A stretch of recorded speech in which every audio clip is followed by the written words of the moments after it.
Well, a staggering number of people have made sexual abuse claims against the Boy Scouts of America ahead of today's deadline to come forward. The more than 82,000 alleged victims span generations as young as 9 years old and as old as 95. The Boy Scouts filed for bankruptcy protection before settling these abuse cases. Errol Barnett has the story of one man who says his nightmare lasted for years. And we do want to warn you, some of his account is graphic. I was in there 5 minutes before he unzipped my sleeping bag, had his hand down my pants. Gil Gale was just 11 years old when he says a scout leader first assaulted him during a campout in Alabama. He says another scout leader violently assaulted him when he was around 13 years old. He raped me, and I can tell you that I struggled with drugs and alcohol until I was 32. It also caused, I took a couple of swings at suicide. I was just in so much pain.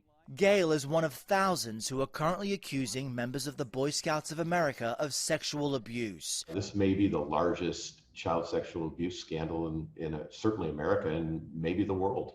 Michael Pfau represents over 1,000 former Boy Scouts. The problem was not a few bad apples, wasn't a number of mistakes, but obviously a systematic failure on the part of the Boy Scouts from top on down. The organization says it intends to set up a victims' compensation fund and said in a statement, quote, "We are heartbroken that we cannot undo their pain," adding that they are committed to working as expeditiously as possible to provide survivors of abuse with equitable compensation. If we can somehow